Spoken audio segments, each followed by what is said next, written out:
Hello दोस्तों, स्वागत है आपका हैप्पी कंपटीशन एकेडमी की ऑनलाइन क्लास में। आज करते हैं हम एक्सरसाइज 3, क्वेश्चन नंबर 1।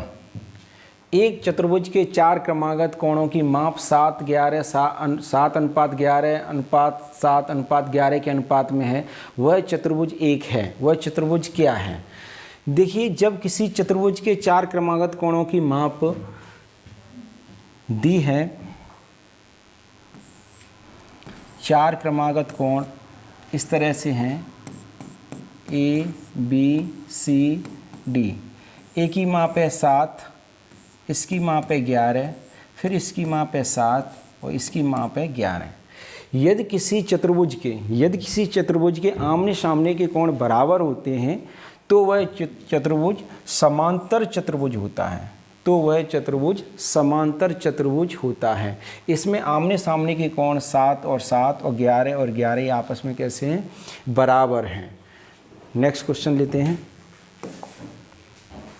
एक रेलगाड़ी की लंबाई 330 मीटर है तथा वह 72 किलोमीटर प्रति घंटा की चाल से चल रही है, तो 710 किलोमीटर लंबे प्लेटफार्म को पार करने में वह कितना समय लेगी? रेलगाड़ी, जब रेलगाड़ी किसी प्लेटफार्म को या किसी पुल को पार करती है तो रेलगाड़ी को 2 दूरियां तय करनी पड़ती हैं। एक तो खुद की दूरी यानी खुद की लंबाई और प्लेटफार्म की लंबाई। और समय पूछा, समय बराबर क्या होता है? दूरी बट्टे 4। तो यहाँ से टाइम पूछा है। टाइम, रेलगाड़ी की लंबाई है 330 मीटर, पुल की लंबाई है 710 मीटर और इसकी चाल है रेलगाड़ी की 72 किलोमीटर पर आवर। तो किलोमीटर प्रति आवर को मीटर पर सेकंड में बदलने के लिए 5/18 से मल्टीप्लाई करते हैं, क्योंकि 710 और 330 ये हमारे क्या हैं? ये मीटर में हैं। जब ये मीटर में और नीचे किलोमीटर प्रति घंटा में, तो इसको चाल को में मीटर पर सेकंड में चेंज करना है तो 5/18 से इसमें मल्टीप्लाई करते हैं। 18 से इसको काट सकते हैं, 18 चौके 72, 330 और 710 हो जाएंगे आपके 1040 और नीचे 5 चौके 20। 0 से 0 को कट किया, 2 से इसको काट देंगे, 2 पंजे 10 और 2 दूनी 4, यानी कि 52 सेकंड, क्योंकि समय निकला है तो ये आपका आ गया 52 सेकंड। Next question. ए और बी एक कार्य का अनुबंध 10,800 रुपये में करते हैं। ए और बी क्रम से 45 दिनों और 60 दिनों में कार्य को पूरा कर सकते हैं। हालांकि काम को जल्दी खत्म करने के लिए वे सी की भी सहायता ले लेते हैं और पूरे कार्य को 20 दिनों में पूरा कर देते हैं। तो a - b + 2c का मान रुपए में ज्ञात कीजिए, जहां ए बी सी क्रम से ए बी सी के हिस्से हैं। और ए बी सी के जब हिस्से हैं, जब कोई चीज़ हिस्सों में बांटी जाती है तो हिस्सों में तभी बांटी जाएगी जब उनकी क्षमताओं का जो हिस्सा होगा, जिसमें ज़्यादा पावर होगी, जिसमें ज़्यादा शक्ति होगी, उसको हिस्सा ज़्यादा मिलेगा। ठीक है, तो इसको उसी के अनुपात में इसको बांटते हैं। ए काम को कर रहा है 45 दिनों में, बी काम कर रहा है 60 दिनों में और सी की सहायता से ए + बी + सी तीनों की सहायता से काम हो रहा है 20 दिनों में। इसका हम एलसीएम लेंगे, एलसीएम आ जाएगा 180, यानी टोटल जो काम है वो है 180 यूनिट। 45 से इसमें भाग लगाएंगे, 45 चौके 180, 60 3 380 और 20 का इसमें लगाएंगे तो ये जाएगा 9 बार। यहाँ से देखें तो ए का यूनिट बराबर आ गया आपका 4 और बी का आ गया 3 और सी का आ जाएगा 4 और 3 7, 9 में से 7 जाएंगे, 9 में से 7 घटा देंगे तो आपका आ जाएगा 2 यूनिट। और जो ये मान है वो स्मॉल ए के बराबर है, ये स्मॉल बी के बराबर है और ये स्मॉल सी के बराबर है। और इनकी क्षमताएं, ये सब क्या है? ये एफिशिएंसी है, इनकी क्षमताएं हैं। ये सब क्षमताएं हैं जो दी है 4 3 2। अब उसने बोला है कि ये जो 10,800 रुपये हैं, इनको ए बी सी तीनों मिलकर के कमाते हैं और तीनों के लिए कितना यूनिट दिया हुआ है? 9। तो 9 यूनिट बराबर 10,800 तो 1 यूनिट बराबर आ जाएगा 1200। यहाँ से वैल्यू आपको निकालना है a minus B plus 2c का मान, a minus B plus 2c। a के लिए a का वैल्यू कितना है, a के लिए कितना है, एफिशिएंसी है 4। b के लिए है आपका b बराबर है 3 माइनस 3, और c का वैल्यू है 2 और c का वैल्यू है 2। तो ये आपका आ जाएगा 4 में से 3 गया, 1 बचा, और 2 दूनी 4, 4 और 1 5 यूनिट। 1 यूनिट का वैल्यू है 1200, तो 5 यूनिट का वैल्यू हो जाएगा 6000 रुपये। इस तरह से आपका आंसर 6000 रुपये आ गया, जो कि ये है आपका आंसर। नेक्स्ट क्वेश्चन, 1 और 20 के बीच की अभाज्य संख्याओं का औसत है। 1 और 20 के बीच की अभाज्य संख्याओं का औसत क्या है? 1 से 20 तक अभाज्य संख्याएं अगर हम देखें तो पहली संख्या कितनी है, 2, 3, 5, 7, 11, 13, 17 और 19। 1 से 20 तक ये अभाज्य संख्या हैं, इनका औसत निकालना है। तो औसत निकालने के लिए दिए गए पदों का योग करते हैं। तो 19, 17, 13, 11, 7, 5, 3, 2, इन सबको हम ऐड करेंगे, यानी कि 2 धन 3 धन 5 धन 7 धन 11 धन 13 धन 17 और धन 19। ये आपकी 8 संख्याएं हो गई। तो 8 का लगा देंगे भाग, इनका ऐड करेंगे, 3 और 2 5, 5 10 7 17, 17 और 11 28, 13 17 19, ये आपका हो जाएगा 77। 77/8। 8 का इसमें भाग लगाएंगे, 8 निम 72, 9 बार बचा कितना इसमें 5, 9 सही 5/8, 9 सही 5/8। इसका एवरेज आ गया औसत। नेक्स्ट क्वेश्चन लेते हैं। आनंदी ने एक इलेक्ट्रॉनिक स्टोर से 4400 रुपये में एक स्मार्ट घड़ी खरीदी। क्योंकि उसके पास कम पैसे थे, इसलिए उसने डाउन पेमेंट के लिए 2000 रुपये का भुगतान किया, और दुकानदार ने उसे 1 महीने के बाद 2440 रुपये वापस करने के लिए बोला। उसने बोला कि मेरे पास 2000 रुपये हैं, आप 2000 रुपये ले लो, बाकी का 2400 रुपये है उसको हम 1 महीने बाद जमा करेंगे। तो उसने बोला 1 महीने बाद यदि आप 2400 रुपये को जमा करेंगे तो आपको 2440 रुपये सबमिट करने होंगे। क्योंकि 1 महीना है तो उसने 1 महीने का ब्याज लगा लिया, तो उस ब्याज में 40 रुपये तो उसकी ब्याज हो गए, क्योंकि देने थे 2400, देने पड़ रहे हैं कितने 2440। तो 40 रुपया जो ब्याज है हमें उससे, इसमें उसने पूछा है कि बताइए दुकानदार द्वारा साधारण ब्याज पर लगाए जा रहे ब्याज की दर ज्ञात कीजिए। दर क्या है? दर उसने पूछी, जो 40 रुपये आए हैं वो किस दर से आए हैं। देखिए कितने रुपए का था, 4400 रुपये का। उसने 2000 रुपये जमा कर दिए, उसका बचा कितना 2400 रुपये। 2400, बट उसको 1 महीने बाद उसको देना कितना पड़ रहा है, 1440 रुपये उसको वापस करने पड़ रहे हैं 1 महीने बाद। यहाँ पर उसको कितना ब्याज लगा, यहाँ से ऐसा ही निकल करके आया। ये प्रिंसिपल है, ये अमाउंट है, अमाउंट में से प्रिंसिपल को हमने घटाया, मूलधन को घटाया मिश्र धन में से, तो यहाँ आपका ऐसा ही निकल करके आया 40, और यहाँ पर 100 आ जाएगा। क्योंकि यहाँ से अगर हम R निकालेंगे, R बराबर होता है SI इंटू 100 अपॉन P गुणा T।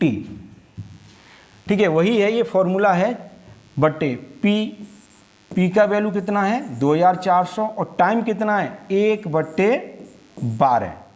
क्योंकि 1 महीना है, 1 महीने को 1 साल बनाना है, तो 1/12। 12 से इसको काट सकते हैं, 12 दूनी 24, 200 आ गया, 2 जीरो ये ख़त्म हो गए, 2 से इसको कट किया, ये आपका 20 बार गया, यानी कि R हमारा निकल करके आया 20%।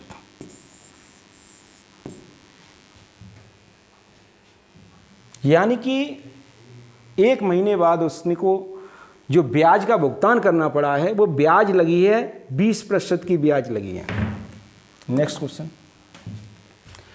64 सेवों को 60 रुपए में बेचने पर एक व्यक्ति को 25% का लाभ होता है। 40% हानि के लिए उसे 36 रुपए में कितने सेब बेचने चाहिए? सबसे पहले रुपए लिखते हैं ऊपर। 60 रुपए में 64 सेब बेचने पर, 60 रुपए में 64 सेब बेचने पर एक दुकानदार को 25% का लाभ होता है। कितने प्रतिशत का लाभ होता है? 25%, यानी 125। 60 रुपए में 64 संतरे बेचने पर एक व्यक्ति को 25% का लाभ होता है। 100 में 25 जोड़ करके लाभ, हानि होगी तो 100 में से घटा करके 40% हानि। कितनी? 40% हानि, यानी कि 40% हानि के लिए उसे 36 रुपए में, कितने रुपए में? 36 रुपए में कितने संतरे बेचने होंगे? X संतरे बेचने होंगे। इसको हमें हल करना है, तो इसका क्रॉस मल्टीप्लाई कर लें या फिर डायरेक्ट हल कर लें। 60 बराबर, इसका इधर करेंगे 64, 125 और 36। काट दो इसको, 6 से काट दो, 6 दाई 60, 6 छिंगे 36। 6 से फिर काट दो इसको, 6 दाई 60,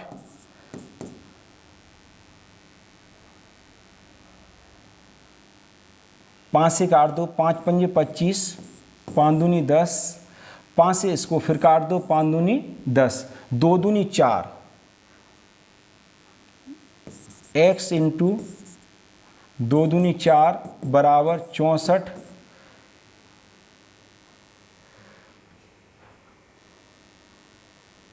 सॉरी, इधर मिस्टेक हो गई काटने में। ओ हो ओके ओके ओके ओके, इसको यहीं से कट कर दो।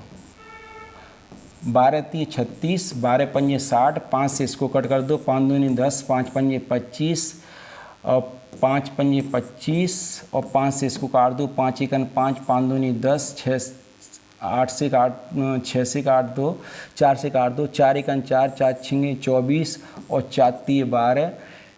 3 से इसको 3 को कट कर दो, आपका आ गया x 1/16 और 5 बचा 1/80 बराबर 1/x। x बराबर 80, x बराबर 80, यानी कि 80 संतरे उसको बेचने होंगे। नेक्स्ट कैलकुलेशन है, अपने सिस्टम से कर दो, कोई दिक्कत नहीं है। नेक्स्ट, एक वस्तु का अंकित मूल्य 550 रुपये है। एक दुकानदार इस पर 20% की छूट देता है और इसके बाद भी 10% का लाभ प्राप्त करता है। यदि वह इसे 470 रुपये में बेचता है तो उसका लाभ प्रतिशत क्या होगा? देखिए, हमेशा जो डिस्काउंट दिया जाता है, डिस्काउंट हमेशा MRP पर दिया जाता है। प्रॉफिट अथवा लॉस यदि हमें होता है तो वह हमें कॉस्ट प्राइस पर होता है। तो इसलिए MP 100 minus discount percent, cost price 100 plus minus profit अथवा लॉस परसेंट। इसी को हम ये फॉर्मूला है, इसको ही हम लगाएंगे। इसमें MP कितना है आपका, मैक्सिमम प्राइस कितना है 550 रुपये। डिस्काउंट कितना दिया गया है, 20% का डिस्काउंट है, 100 माइनस 20 80। कॉस्ट प्राइस हमें यहाँ निकालनी है। प्रॉफिट कितना हो रहा है, उसको 10% का उसको लाभ हो रहा है, तो 110 आ गया। 0 से 0 कैंसिल कर दो, 11 से कट गया, 11 पंजे 55, 11 ये चला गया, 5 से इसे मल्टीप्लाई कर दें, 8 पंजे 40, 400। कॉस्ट प्राइस आपका आ गया 400। अब कॉस्ट प्राइस दिया है 400 रुपये और सेलिंग प्राइस आपका है 470 रुपये, तो यहाँ पर कितना प्रॉफिट हो रहा है? सेलिंग प्राइस से दिया है, कितना प्रॉफिट हो रहा है? 70 का हो रहा है। कितने पर हो रहा है? 400 पर हो रहा है, तो 100 पर कितना होगा? 2 जीरो कट हो गए, 4 का 70 में भाग लगाएंगे, 4 एकन 4, 4 सत्ते 28, 4 पंजे 20, यानी कि 17.5%। 17.5% का उसको क्या होगा? लाभ होगा।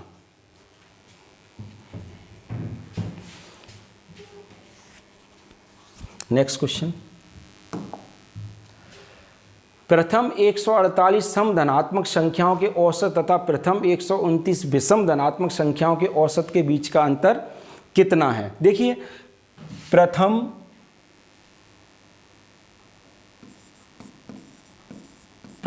n धनात्मक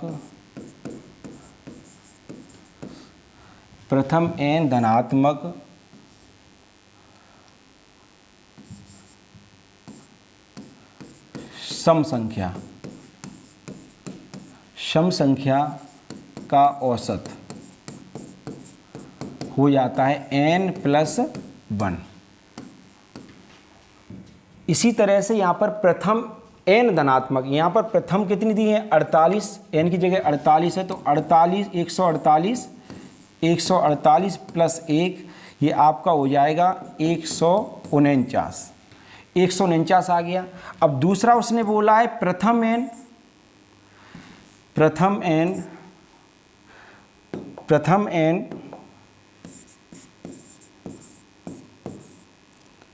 विषम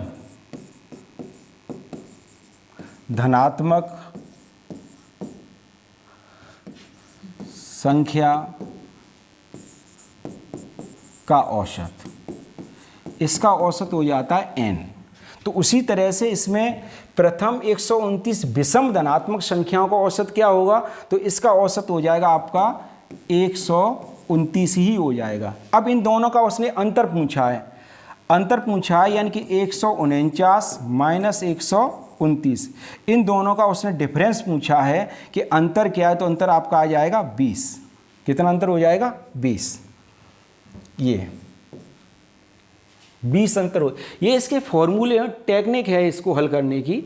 कोई भी हो, उसने बोला कि प्रथम 100 धनात्मक संख्याओं का औसत सम संख्याओं का औसत क्या होगा, तो प्रथम 100 धनात्मक संख्याओं का औसत क्या होगा, 100 में 1 जोड़ देंगे 101 हो जाएगा। प्रथम n विषम धनात्मक संख्या यानी कि प्रथम 50 विषम धनात्मक संख्या का औसत क्या होगा, 50 ही होगा। नेक्स्ट क्वेश्चन लेते हैं, निम्न में से सबसे छोटी भिन्न क्या है। इसमें ऐसे प्रश्नों में जो भिन्न वाला टॉपिक है, इसमें से 4 तरह के प्रश्न पूछे जाते हैं। बड़ा भिन्न, नंबर 2 छोटा भिन्न, नंबर 3 अवरोही क्रम और नंबर 4 आरोही क्रम। इस तरह से इसमें 4 तरह के क्वेश्चन बनते हैं, लेकिन एक ही प्रश्न में हम आपको चारों ही क्वेश्चन समझा देंगे। ठीक है, निम्न में से सबसे छोटी भिन्न कौन सी, सब पहले तो सबसे छोटी भिन्न उसने पूछी है, तो 12 में भाग लगाएंगे हम 15 का, 15 अट्ठे भाग नहीं जाएगा, 0.8 बार जाएगा यानी कि 80 बार। फिर भाग लगाएंगे हम किस में, 11 में लगाएंगे 16 का, 16 का भाग लगाएंगे, 0 पॉइंट लगा देंगे, 0 बढ़ा देंगे तो 16 का भाग लगाएं, 16 पंजे 80, 16 छिंगे 96, 16 सत्ते आगे निकल जाएगा, 16 पंजे 80, 16 छिंगे 96, यानी कि ये आपका आ जाएगा 60। दूसरा 4/7, इसमें भाग लगाएंगे 4 में 7 का तो 0.7 पंजे 35, बचे 5, 7 सत्ते 49। फिर लगाएंगे 7 में भाग देना है 12 का, 12 पंजे 60, 12 छिंगे 72, 0.12 पंजे 60, बचा कितना 10 बचा, 10 बचेगा तो 0 बढ़ाएंगे फिर 100 हो जाएगा, 12 का भाग लगाएंगे 100 में, 12 अट्ठे 96, 8 आ गया। अब इसमें हम देखते हैं यहाँ पर 0.80 है, 0.60 है, 0.57 है, 0.58 है, तो इसमें सबसे छोटा कितना है 0.57, 0.57 ये सबसे छोटा है, तो यही आपका सबसे छोटा भिन्न हो जाएगा आपका 4/7। क्या 4/7 है इसमें? यस, ये 4/7 सबसे छोटा है। ये कैसा है? छोटा। इसको हम यहाँ लिख देते हैं, ये कैसा है? छोटा। और सबसे बड़ा कितना है? इसमें देख सबसे बड़ा कितना है? 12/15। ये बड़ा है। अब इसको हमें लिखना है, जैसे आरोही क्रम लिखना है या अवरोही क्रम लिखना है, तो आरोही क्रम में सबसे पहले सबसे हम छोटी संख्या लिखते हैं। तो आरोही क्रम में सबसे पहले हम छोटी संख्या लिखेंगे। तो छोटी संख्या इसमें कितनी? 4/7। इससे बड़ी कितनी है? 7/12। इससे बड़ी कितनी है? 11/16। और सबसे बड़ी कितनी है? 12/15। तो ये आपका कैसा क्रम हो गया? ये हो गया आपका आरोही क्रम। और जस्ट इसको पीछे से लिखना स्टार्ट कर देंगे तो ये हो जाएगा आपका अवरोही क्रम। यानी कि एक प्रश्न में आपने यहां पर कितनी चीजों को सीखा? 4 को। सबसे बड़ा भिन्न, सबसे छोटा भिन्न, आरोही क्रम और अवरोही क्रम। नेक्स्ट क्वेश्चन लेते हैं।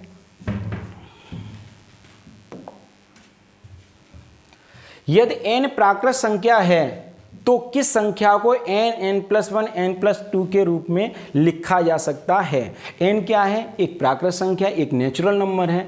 n प्राकृत संख्या, तो n बराबर हमारा कितना आ जाएगा? n बराबर हमारा आएगा 1, 2, 3, 4 dot dot dot dot infinite, अनंत तक ये संख्याएं आएंगी। अब हमें दिया क्या है? n, n+1 और n+2। इसमें अगर हम n के बराबर 1 लिख दें, कितना लिख दें? 1, तब देखते हैं क्या होता है, कौन सी संख्या आती है।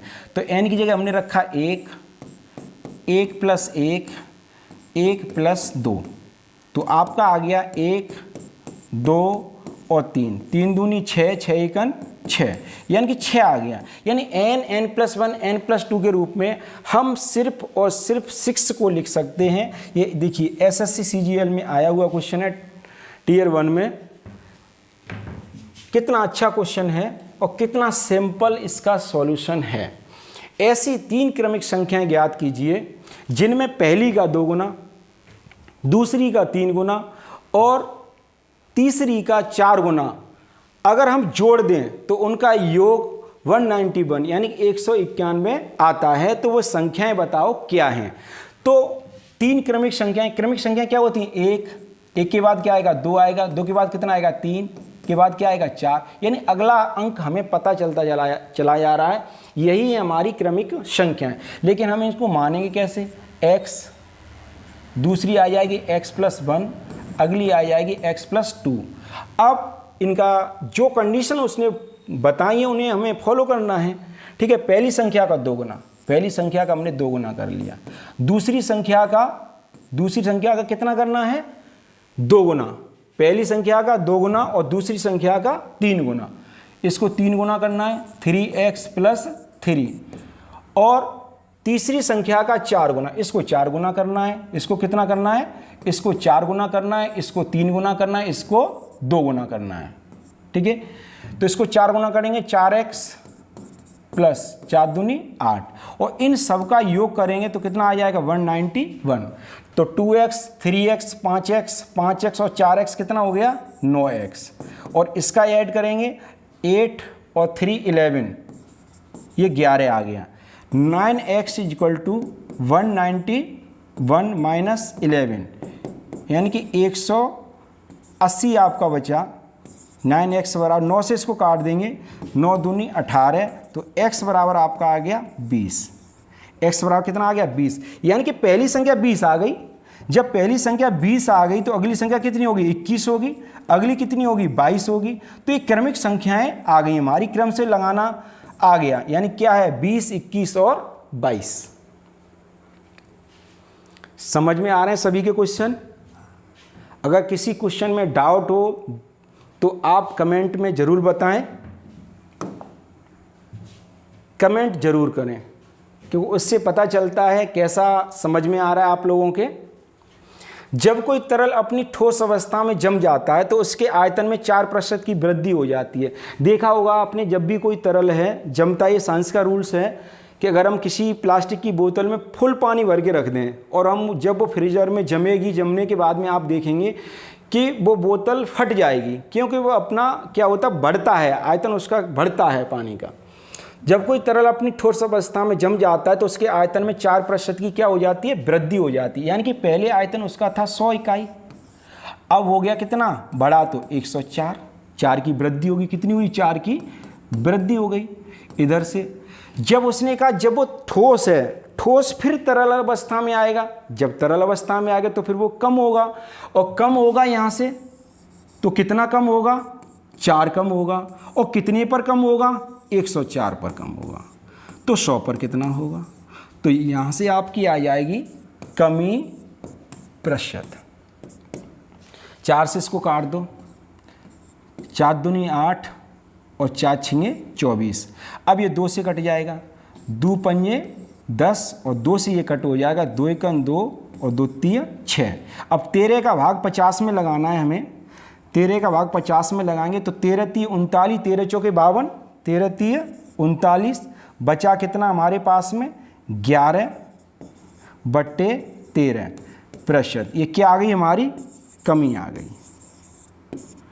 कमी प्रतिशत हमारी आ गई 3 सही 11/13%। नेक्स्ट क्वेश्चन लेते हैं।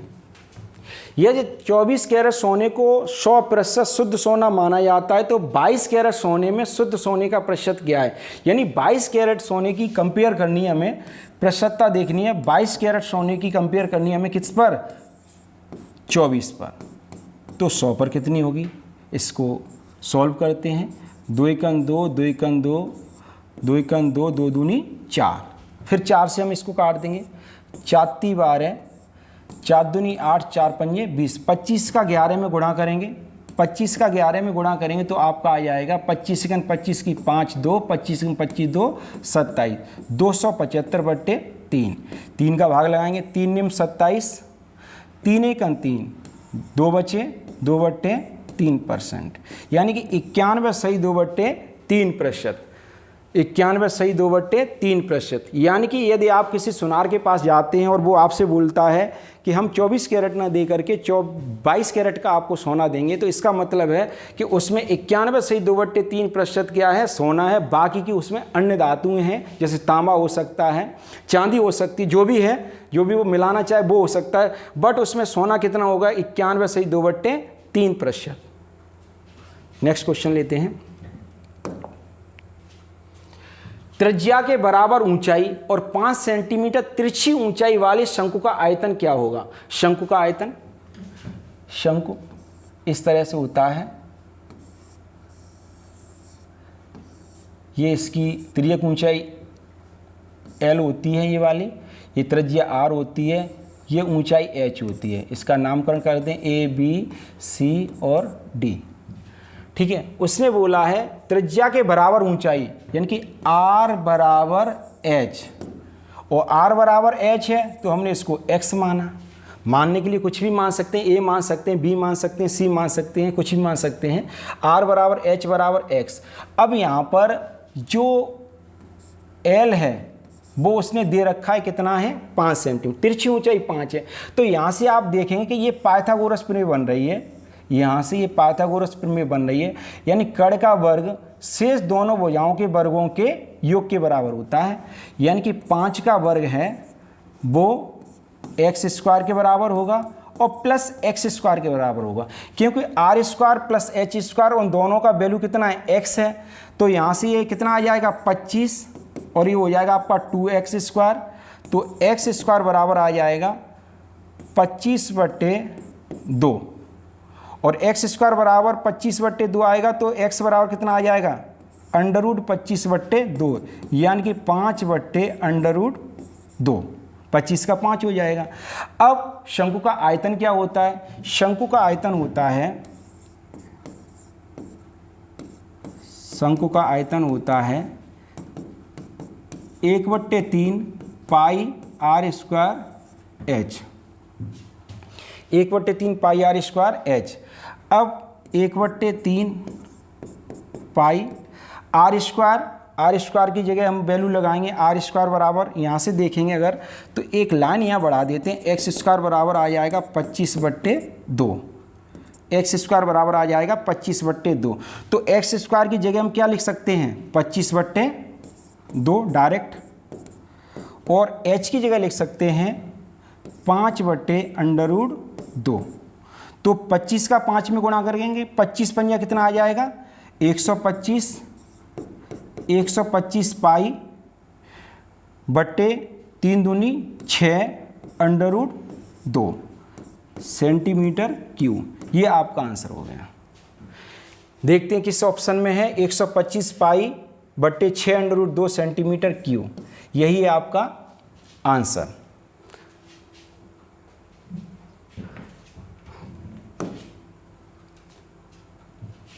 कैसा लगा वीडियो आज का आपको, और कैसे क्वेश्चन समझ में आए, ये सब आपको कमेंट में बताना है। और किस क्वेश्चन में आपका डाउट है उस क्वेश्चन में बताना है आपको। ये चीज़ें आपको बतानी पड़ी। कमेंट तो इसीलिए दिया जाता है क्योंकि उसमें पता चले कैसा पढ़ाया जा रहा है, कैसा बच्चों की समझ में आ रहा है। ये सारी चीज़ें आप देख करके चलें और चैनल को सब्सक्राइब करें, ज़्यादा से ज़्यादा लोगों को बताएं, और ज़्यादा से ज़्यादा लोगों के पास में ज्ञान पहुंचता है तो बहुत अच्छा लगता है। चैनल को शेयर करें और लोगों को प्रेरित करें कि वो पढ़ें। और डेली, क्योंकि हम 15 क्वेश्चन देते हैं, आज 14 हैं, 15 क्वेश्चन देते हैं, और 15 क्वेश्चन जब आप डेली पढ़ेंगे तो इतना भंडार हो जाएगा आपके पास में प्रश्नों का, इतना भंडार हो जाएगा कि आपको मैथ बहुत ही सरल लगने लगेगा। आज के लिए इतना ही, मिलते हैं नेक्स्ट वीडियो में। धन्यवाद। जय हिंद।